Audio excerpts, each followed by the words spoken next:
Ik ga de gasten die inmiddels gearriveerd zijn eens even zichzelf laten voorstellen. Van links naar rechts, ladies first. Dankjewel, goedenavond. Mijn naam is Christiane Neven en ik ben de dirigente van Rockkoor Forever Young Parkstad. En daarnaast... Jeu Knubben en ik ben de voorzitter van die vereniging. De voorzitter van die vereniging. En die, waar die gezetteld zijn, daar hoor je zo meteen alles over. Daarnaast is er nog een jonge dame hier. Ja, die is bestuurslid. Ze is lid en bestuurslid. Ze is even nog niet in beeld. Maar dat komt in de loop van het tweede deel. Tussen 8:30 en 9:00 dan schuift Mieke van Spanje. Die schuift aan. Kerstvers lid en bestuurslid. Bij ons in de studio Rockkoor Forever Young Parkstad.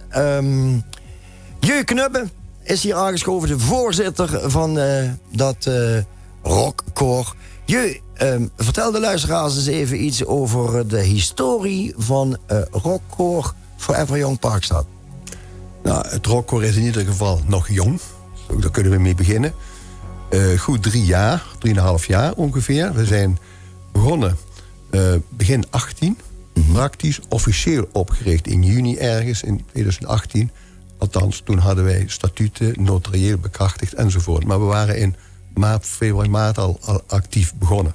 Ja, maar wel heel goed begonnen, notarieel bekrachtigd. Ja, en, meteen goed doen. Meteen goed doen. Ja. Vertel verder. En het komt eigenlijk, waar komt het vandaan? Misschien toch leuk om te weten. Een van onze leden, helaas zit hij nu in de plataan te revalideren. Die heeft het initiatief destijds genomen, was eind 2017. Na een beetje min of meer voorbeeld. Ze was erdoor bevangen door het koor Integerde. Is ook Forever Young. Rockkoor Forever Young. Die waren hier in de Schouwburg. Hij hadden een optreden. Had zij gezien.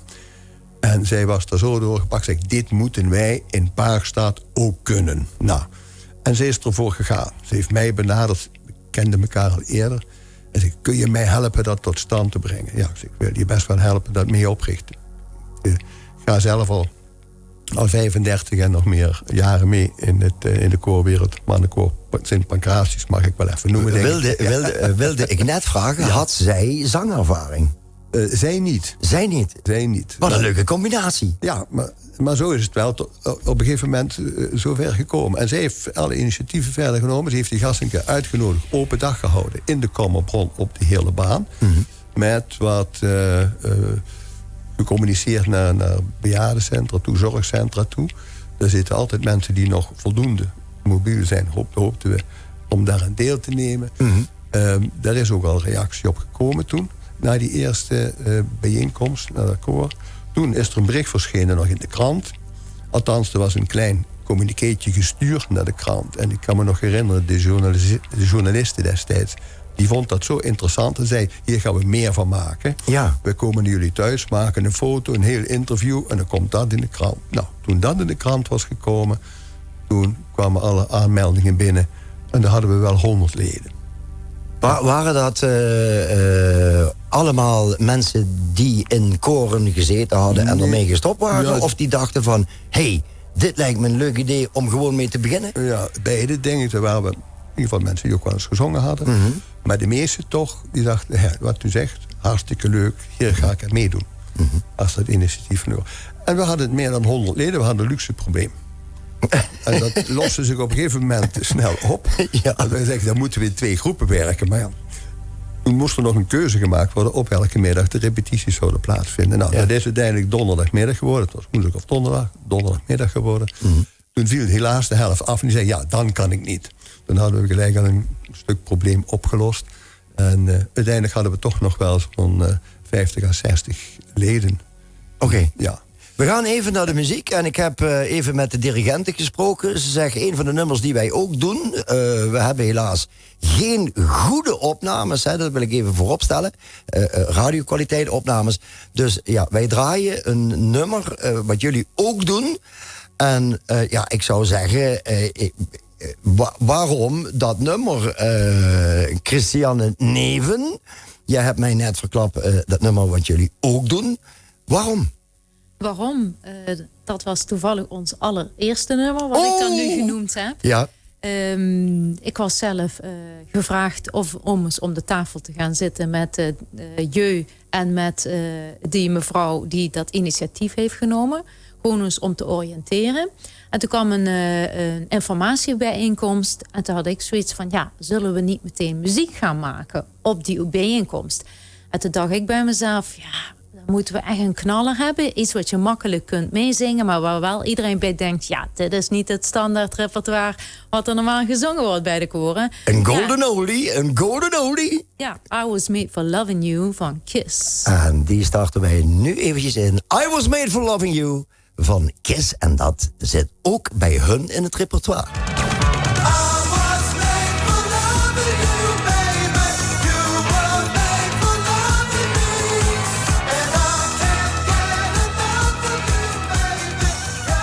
Rockcore Forever Young, Parkstad hier in de Parkstad Cultuuragenda met als afvaardiging Jeu Knubbe, de voorzitter, en Christiane Neven, de dirigente. En we gaan eens even met Christiane praten. Hoe ben jij bij dat Rockcore Forever Young Parkstad eigenlijk terechtgekomen, Christiane? Ja, ik kreeg eigenlijk een telefoontje met een vraag of ik eens om de tafel wilde gaan zitten met die initiatiefneemster en meneer Knubbe.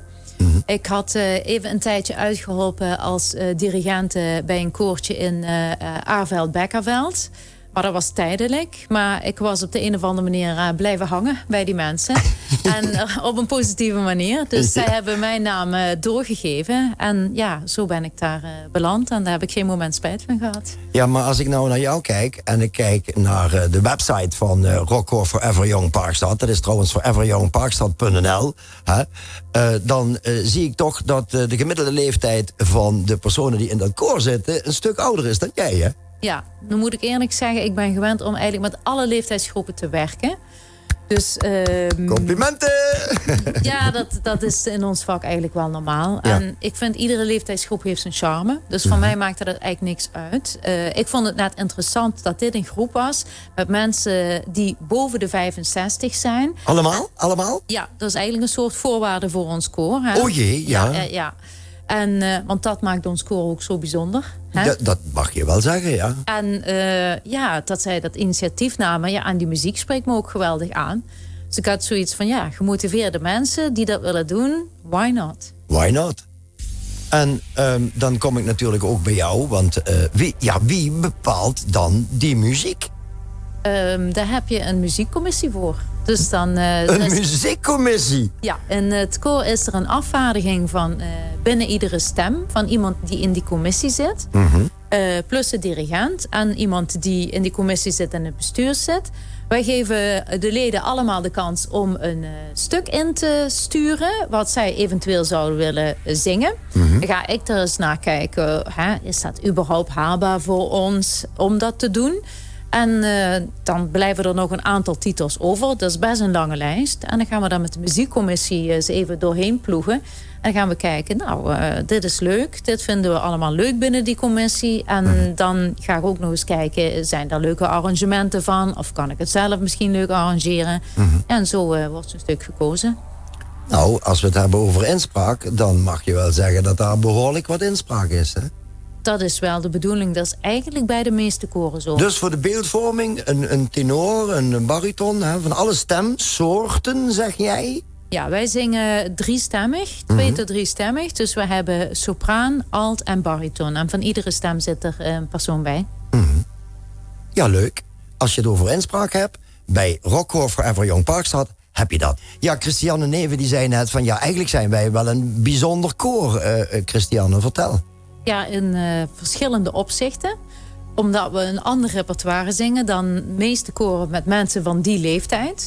Want die bewegen zich toch vaak op het klassiekere vlak. Of het kerkelijke vlak. Hè? Ja, het kerkelijke vlak, idem. En ja, dit zijn gewoon mensen die jong waren in de 50s en de 60s en de 70s. En dus ook graag de hippe muziek van die tijd willen zingen. En daarbij is het ook heel belangrijk dat je dat voelt en dat je daarbij beweegt. Dus wij hebben geen klappers in ons handen. Wij studeren alles in, zingen het uit het hoofd. Dat is ook een goede training voor die grijze massa. Ja.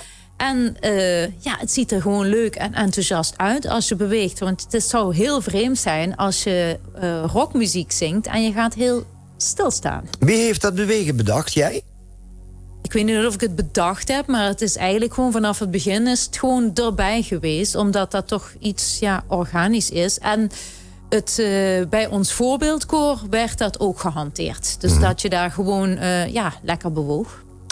Nu mochten jullie een hele tijd niet en het mag nou weer wel. En je zegt terecht, ons koor is ook door corona uitgedund, hè je?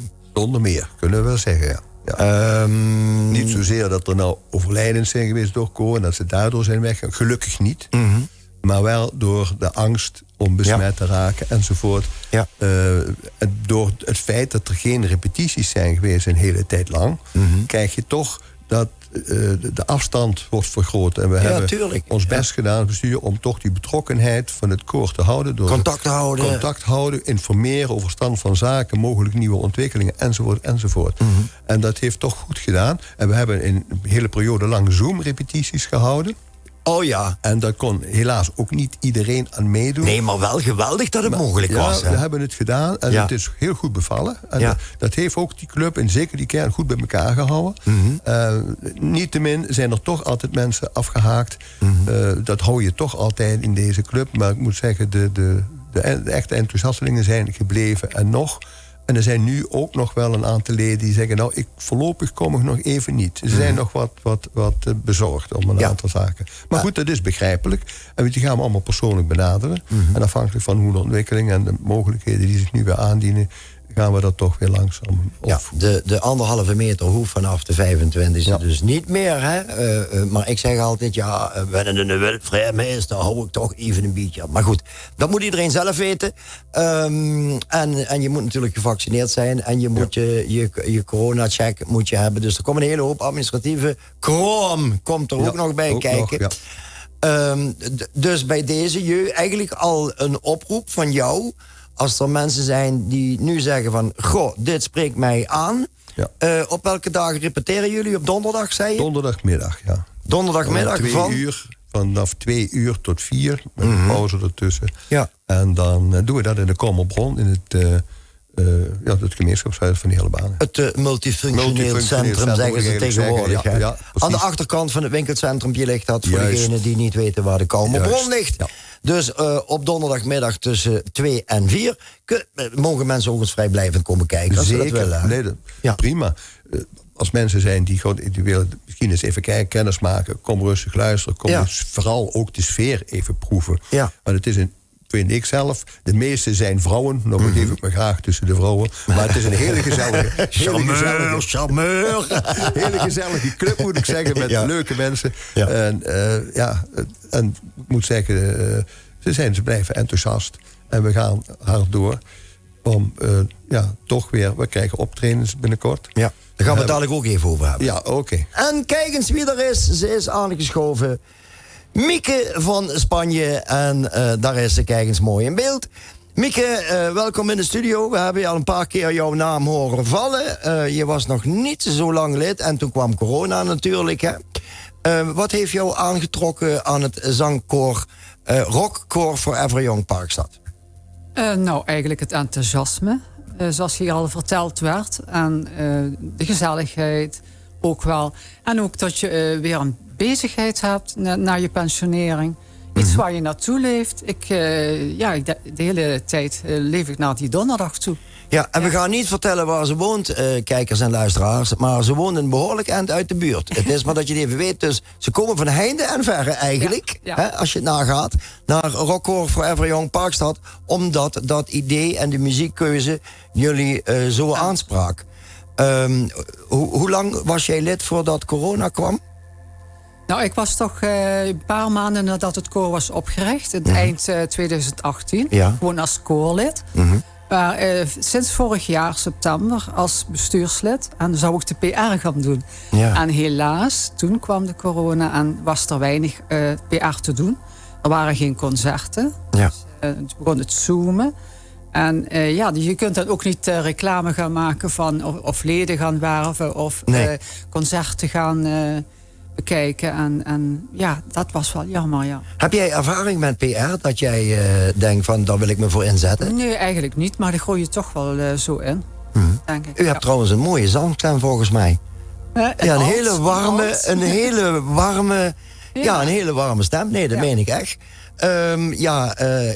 Christiane, jij hebt haar... je zei net, we hebben ook eens wel een stemtesten gedaan, hè? Hoe doe je dat? Destijds heb ik iedereen even apart genomen. Dat was dan maar 5 à 10 minuten. Gewoon om even te kijken van... zit je goed bij de groep waarbij je zit? En dan kon ik gelijk even wat aanwijzingen geven. Let eens op je ademhaling. Of doe dit eens of doe dat eens. Maar... je bent ook nog pedagoog. Ja. We moeten allemaal thuis zijn. En ook nog een beetje choreograaf, hè? Dus, ja, Mieke, kwam dat bij jou niet over als van... dan moet ik ook nog een stemtest gaan doen? Nou, nee, dat was eigenlijk een logisch gevolg toch wel. Om een goede indeling te maken. Had jij zangervaring trouwens? Nou, ik zing wel altijd, maar niet echt in een koor. Nee. Onder de douche? Ja. Nee, ik heb 10 jaar peuterspeelzaalwerk gedaan. Daar heb ik ook veel moeten zingen, maar dat is dan een heel andere... Voor zingen, voor kinderen. Kinderliedjes en dergelijke. Ja, maar dan moet je toch niet vals gaan zingen, hè? Want dat klinkt niet. Nee. Ja. Maar wel altijd toch die muziek wat wij dus bij het rockkoor zingen, ja, die sprak mij altijd al aan. Dus ik denk van, die heerlijke muziek uit de jaren 60, 70. Ja, was geweldig. En wat je en Christiane net zeiden, in die jaren is heel mooie muziek gemaakt, absoluut, natuurlijk. Absoluut, hè? Als je daar gooien jullie daar ook een bepaald, Christiane, ik kijk nou even naar jou, gooi je daar een bepaald sausje overheen of zo? Nee, we proberen dat redelijk waarheidsgetrouw na te zingen. Omdat het dan toch een soort feest van herkenning is, zal ik maar zeggen. Hè? Dus we werken vaak met karaokebands. Dat je ook echt een originele sound krijgt van hoe dat nummer klinkt. Om te zorgen dat mensen ook echt diezelfde beleving eigenlijk hebben. Ja, en het is een heel breed repertoire. I Was Made for Loving You, dat was maar een van de titels die we noemden. Maar ja, er wordt ook graag Duits gezongen. Maar dan denk ik dus niet aan Heintje. Maar aan bijvoorbeeld Marmorstein und Eisenbrich of Skandaal im Sperrbezirk van de Spider-Murphy Gang. Ja, zeker. En daar wordt lustig bij bewogen. En ik moet zeggen, het is een geweldig gemotiveerde groep. Iedereen zet zich goed in. Het is een enthousiasme van heb ik jou daar.